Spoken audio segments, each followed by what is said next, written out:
एक राजा के दरबार में एक नर्तकी नृत्य कर रही थी। नृत्य करते-करते काफ़ी समय बीत गया और भोर होने लगा। तभी तबला वादक को नींद आने लगी। लेकिन नर्तकी बहुत होशियार थी। उसने एक दोहा कहा, घड़ी गई थोड़ी रही या में पल-पल जाए, घड़ी गई थोड़ी रही या में पल-पल जाए, एक पल के कारण ओए काहे कलंक लगाए। यह सुनकर राजा का बेटा राजकुमार दौड़ा-दौड़ा नर्तकी के पास आता है और उसे अपना राजमुकुट निकाल के दे देता है। उसी के थोड़ी देर बाद राजकुमारी भी आती है और वो अपने गले का हार निकाल के नर्तकी को दे देती है। ये सारा सीन राजा देख रहे होते हैं।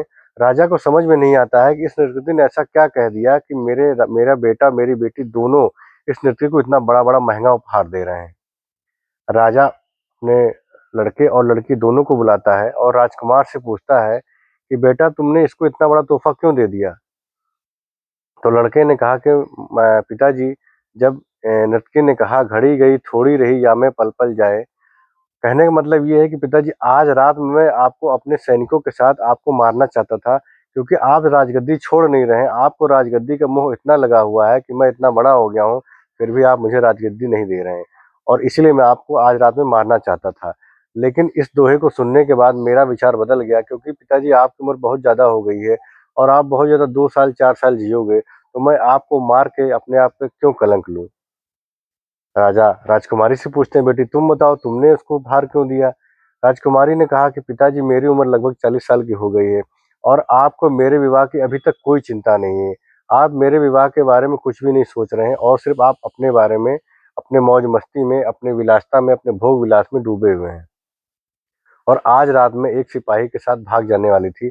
लेकिन जब इस दोहे को सुना घड़ी गई थोड़ी रही, तो मैंने सोचा कि जब मेरी उम्र लगभग 40 साल की होती जा रही है और बीतती जा रही है, तो थोड़ी-सी उम्र और है, तो मैं इस सिपाही के साथ भागकर आपको क्यों कलंकित करूँ?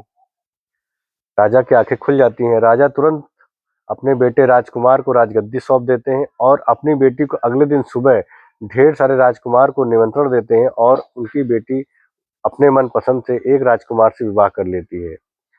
अपने बेटी की शादी कराने के बाद और राजकुमार को राजगद्दी देने के बाद राजा महल छोड़कर जाने लगते हैं, तो उनके बच्चे पूछते हैं कि पिताजी आप कहाँ जा रहे हैं? तो राजा कहते हैं कि बेटा ज़िंदगी भर तो मैंने भोग विलास किया, ज़िंदगी भर तो मैंने भगवान का नाम नहीं लिया। अब जो मेरा थोड़ा बहुत बचा समय है, मैं चाहता हूँ कि भगवान का नाम लूँ, भगवान का भजन करूँ। इसी तरह दोस्तों हमारा जीवन भी है। अब तक जो हमारा जीवन बीत चुका है तो बीत चुका है, लेकिन आने वाले समय में ऐसा कोई भी काम ना करें जिससे हमारे खानदान का नाम, हमारे माँ-बाप का नाम, हमारे कुल का नाम कलंकित ना हो। इसलिए हमेशा अच्छे काम करिए, लोगों की भलाई के काम करिए और हमेशा ऐसा काम करिए जिससे आपका, आपके परिवार का मान-सम्मान बढ़े।